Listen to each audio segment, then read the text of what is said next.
ಶಿರಸಿ ನಗರದಲ್ಲಿ ಅಮೃತ್ ಯೋಜನೆ ಅಡಿಯಲ್ಲಿ ಕುಡಿಯುವ ನೀರಿನ ವ್ಯವಸ್ಥೆ ಬಲವರ್ಧನೆಗೆ ನಡೆಸಲಾಗುತ್ತಿರುವ ಅಮೃತ್ ಯೋಜನೆಯ ಕಾಮಗಾರಿಯನ್ನು ಶಾಸಕ ಭೀಮಣ್ಣ ನಾಯ್ಕ ಸೋಮವಾರ ವೀಕ್ಷಿಸಿದರು.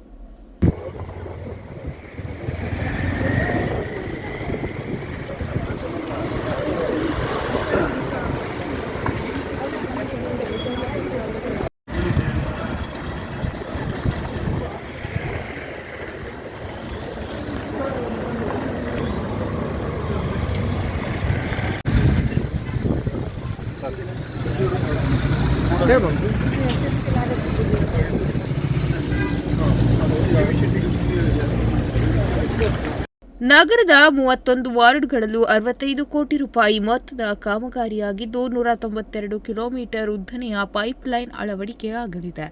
ಆದರೆ ಕಾಮಗಾರಿ ವ್ಯವಸ್ಥಿತವಾಗಿ ನಡೆಯಬೇಕು. ಜಲಮಂಡಳಿ ಕಾಮಗಾರಿ ವೇಗವಾಗಿ ನಡೆಸಬೇಕು. ಕಚೇರಿ ಕೂಡ ಆರಂಭಿಸಬೇಕು. ಅಗೆದ ಮಣ್ಣನ್ನು ತೆಗೆದ ಬಳಿಕ ಮರಳಿ ಸರಿಯಾಗಿ ತುಂಬಿ ನೀರಾಕಿ ಡಾಂಬರು ಹಾಕಲು ವ್ಯವಸ್ಥೆ ಮಾಡಿಕೊಡಬೇಕು. ನಗರೋತ್ಥಾನ ಕಾಮಗಾರಿ ನಡೆಸುವ ಸ್ಥಳದಲ್ಲಿ ಈ ಪೈಪ್ಲೈನ್ ಅಳವಡಿಸುವ ಕಾರ್ಯ ವೇಗವಾಗಿ ನಡೆದಿದೆ. 72 ಕಿಲೋಮೀಟರ್ ಈಗಾಗಲೇ ಆಗಿದೆ. ಕಾಮಗಾರಿಯ ಬಗ್ಗೆ ಕೆಲವರು ಅಸಮಾಧಾನ ವ್ಯಕ್ತಪಡಿಸಿದ್ದು ಗುತ್ತಿಗೆದಾರರ ಗಮನಕ್ಕೆ ತರಲಾಗಿದೆ. ಆದಷ್ಟು ಬೇಗ ಜನರಿಗೆ ನೀರು ಮುಟ್ಟಿಸುವ ಕಾಮಗಾರಿ ಗುಣಮಟ್ಟದೊಂದಿಗೆ ಮುಗಿಸಲು ಗುತ್ತಿಗೆದಾರರಿಗೆ ಸೂಚನೆ ನೀಡಲಾಗಿದೆ ಎಂದರು.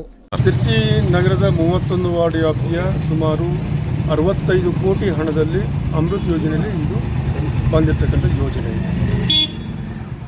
ಇದು ಇಡೀ ನಗರಕ್ಕೂ ಕೂಡ ನೀರು ಕೊಡ್ತಕ್ಕಂಥ ಮನೆ ನೀರು ಕೊಡ್ತಕ್ಕಂಥ ಯೋಜನೆ. ಇದರಲ್ಲಿ ಈಗಾಗಲೇ ಕೆಲಸವನ್ನು ಪ್ರಾರಂಭ ಮಾಡಿದ್ದಾರೆ.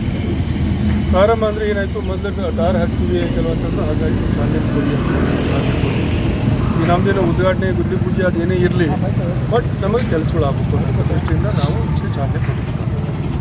ಇಲ್ಲಿ 192 ಕಿಲೋಮೀಟರ್ ನಮ್ಮ ಶಿರ್ಸಿ ನಗರದಲ್ಲಿ ಟೋಟಲ್ ಪೈಪ್ಲೈನ್ ಹೋಗುವಂಥದ್ದು. 192 ಕಿಲೋಮೀಟ್ರ್ ಪೈಪ್ಲೈನ್ ಹೋಗುವಂಥದ್ದು. ಇದರಲ್ಲಿ ಈಗಾಗಲೇ ಅವ್ರು ಪೈಪ್ ಹಾಕಿರುವಂಥದ್ದು 72 ಕಿಲೋಮೀಟರ್ ಪೈಪ್ಲೈನನ್ನು ಇವಾಗ ಹಾಕಿದ್ದಾರೆ. ನಾವು ಇದ್ರ ಬಗ್ಗೆ 2-3 ಸರ್ತಿ ನಾವು ನಗರಸಭೆಯಲ್ಲಿ ಎಲ್ಲ ನಮ್ಮ ಅಧ್ಯಕ್ಷತೆಯಲ್ಲಿ ಎಲ್ಲ ಗೌರವಿತ ಕೌನ್ಸಿಲ್ ಎಲ್ಲರೂ ಸೇರಿ ಸಭೆಯನ್ನು ಮಾಡಿ ಅದಕ್ಕೆ ಸಂಬಂಧಪಟ್ಟ ಇಂಜಿನಿಯರ್ಸನ್ನು ಕಾಂಟ್ರಾಕ್ಟರ್ನ ಕರೆಸಿ ಕೆಲಸ ಭಾಳ ಚೆನ್ನಾಗಬೇಕು, ಪೈಪನ್ನು ಚೆನ್ನಾಗಿ ಹಾಕಬೇಕು ಮತ್ತು ಪೈಪ್ ಹಾಕಿದ ನಂತರ ಮಣ್ಣನ್ನು ಸರಿಯಾದ ರೀತಿಯಲ್ಲಿ ಮುಚ್ಚಿ ಜನಗಳಿಗೆ ಯಾವುದೇ ರೀತಿ ತೊಂದರೆ ಆಗಬಾರ್ದು. ಮತ್ತು ಹಾಗೆ ನೀರು ಏನು ಮಣ್ಣೆಲ್ಲಿ ತೆಗೆದಿರ್ತಾರೋ ಪೈಪ್ ಹಾಕಿದ ನಂತರ ಅದು ಸರಿಯಾದ ರೀತಿಯಲ್ಲಿ ನೀರನ್ನು ಬಿಟ್ಟು ಸರಿ ಅದನ್ನು ಸೆಟ್ಲ್ ಆದ ನಂತರ ಅದಕ್ಕೆ ಟಾರ್ ಹಾಕಬೇಕು ಅಂತ ನಾವು ಹಿಂದೂ ಕೂಡ ಸೂಚನೆ ಕೊಟ್ಟಿದ್ದೀವಿ. ಇಲ್ಲಿ ಏನಿಲ್ಲ, ಅವರು ಬೇಗ ಮಾಡಬೇಕು ಅಂತ ಇಷ್ಟೊಂದು ವೇಗವಾಗಿ ಆ ಕೆಲಸವನ್ನು ಮಾಡ್ತಾಯಿದ್ದಾರೆ. ಭಾಳಷ್ಟು ಕಡೆ ಕೆಲಸ ಆಗಿರುವಂಥದ್ದು ಸರಿ ಆಗಿಲ್ಲ ಅನ್ನೋಂಥದ್ದು ಭಾಳಷ್ಟು ಜನರು ನಮಗೆ ಫೋನ್ ಮಾಡಿ, ಅಧ್ಯಕ್ಷರಿಗೆ ಫೋನ್ ಮಾಡಿ, ಕಮಿಷನರ್ಗೂ ನಮ್ಮೆಲ್ಲ ವಾರ್ಡಿನ ಸದಸ್ಯರು ಕೂಡ ಫೋನ್ ಮಾಡಿ ಸಹಜವಾಗಿ ಹೇಳ್ತಾ ಅವ್ರ ನೋವನ್ನು ವ್ಯಕ್ತಪಡಿಸ್ತಾರೆ. ನಗರಸಭೆ ಸದಸ್ಯರು ಅಧ್ಯಕ್ಷರ ಉಪಾಧ್ಯಕ್ಷರ ಬಳಿ ಪ್ರಶ್ನೆ ಮಾಡುವಂತೆ ಆಗಬಾರದು. ನನಗೂ ನೇರ ದೂರುಗಳು ಬಂದಿವೆ. ಗುಣಮಟ್ಟದ ವೇಗದ ಕಾಮಗಾರಿ ಆಗಬೇಕು. ನಗರಸಭೆ ಜೊತೆಗೂ ಅನುಷ್ಠಾನ ಗುತ್ತಿಗೆದಾರರು ಮಂಡಳಿ ಅಧಿಕಾರಿಗಳು ನಡೆದುಕೊಳ್ಳಬೇಕು ಎಂದು ಭೀಮಣ್ಣ ನಾಯ್ಕ ಹೇಳಿದರು.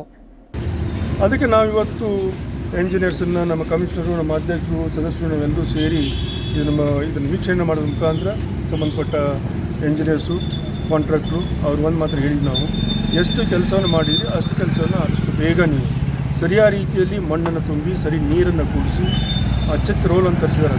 ಅದಕ್ಕೆ ಇರ್ತಕ್ಕಂಥ ರೋಲನ್ನು ಅದು ಸರಿ ಹೊಡೆದು ಜನಗಳಿಗೆ ಎಲ್ಲಿ ತೊಂದರೆ ಆಗಲಿ ರಸ್ತೆಯನ್ನು ಬಿಟ್ಕೊಡಿ ಅನ್ನೋದು.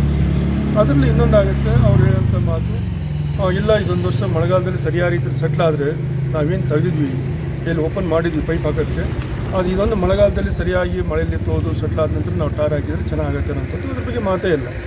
ಈಗ ನಾನು ಅವ್ರಿಗೆ ಸೂಚನೆ ಕೊಟ್ಟದ್ದು ಇಷ್ಟೇ, ಈಗ ಎಲ್ಲೆಲ್ಲಿ ನಮ್ಮ ರೋಡ್ಗಳು ನಗರೋತ್ಥಾನದಲ್ಲಿ ಒಂದು 2-3 ರೋಡ್ ಆಗಿದ್ದಾವೆ, ಅವ್ರಿಗೂ ಟೈಮ್ ಬಾಂಡ್ ಇದೆ. ಈಗ ಇದಕ್ಕಾಗಿ ಬಿಡೋಕ್ಕಾಗಲ್ಲ, ರೋಡು ಕೂಡ ಕೆಟ್ಟೋಗ್ಬಿಟ್ಟಿದ್ದಾವೆ ಅಲ್ಲಿ. ಅದಕ್ಕೆ ಅದು ಎಲ್ಲೆಲ್ಲಿ ನಗರೋತ್ಥಾನ ಕೂಡ ಆಗ್ತಾ ಇದ್ದಾವೋ ಅಲ್ಲಿ ಅದನ್ನು ಸರಿಯಾದ ರೀತಿಯಲ್ಲಿ ನೀರನ್ನು ಬಿಟ್ಟು ಸರಿ ನೀರು ಕೊಡಿಸಿ ಮಣ್ಣು ಸೆಟ್ಲನ್ನು ಮಾಡಿ ಅವರಿಗೆ ಟಾರ್ ಹಾಕೋಕ್ಕೆ ಅವಕಾಶ ಮಾಡಿಕೊಡಿ ಅಂತ ಕೊಟ್ಟಿದ್ದೀನಿ ನಾನು. ಹೀಗೆ ಎಲ್ಲ ರೀತಿಯ ಕೆಲಸನೂ ನಾವು ಅದನ್ನು ಸರಿಯಾದ ರೀತಿಯಲ್ಲಿ ಮಾಡ್ತಿರೋಂಥದ್ದು ಇದನ್ನು ನಾವು ನಂಬಿಕೆಯನ್ನು ಅವ್ರ ಮೇಲೆ ಇಟ್ಟಿದ್ದೀವಿ. ನಾವು ಇದು ಮಾಡಿಲ್ಲ, ಸರಿ ಆಗಿಲ್ಲ ಅಂತಂದರೆ ಬೇರೆ ಥರ ಆಗುತ್ತೆ. ಅದಕ್ಕೆ ಅವಕಾಶವನ್ನು ತಾವು ಕೊಡಬೇಕು. ಈ ವೇಳೆ ನಗರಸಭೆ ಅಧ್ಯಕ್ಷೆ ಶರ್ಮಿಳಾ ಮಾದನ್ಗೇರಿ, ಉಪಾಧ್ಯಕ್ಷ ರಮಾಕಾಂತ್ ಭಟ್, ಯೋಜನಾ ಪ್ರಾಧಿಕಾರದ ಅಧ್ಯಕ್ಷ ಜಗದೀಶ್ ಗೌಡ, ಪೌರಾಯುಕ್ತ ಕಾಂತರಾಜ್, ಸದಸ್ಯ ಪ್ರದೀಪ್ ಶೆಟ್ಟಿ ಸೇರಿದಂತೆ ಮೊದಲಾದವರು ಉಪಸ್ಥಿತರಿದ್ದರು. Nudisiri news desk, Sirsi.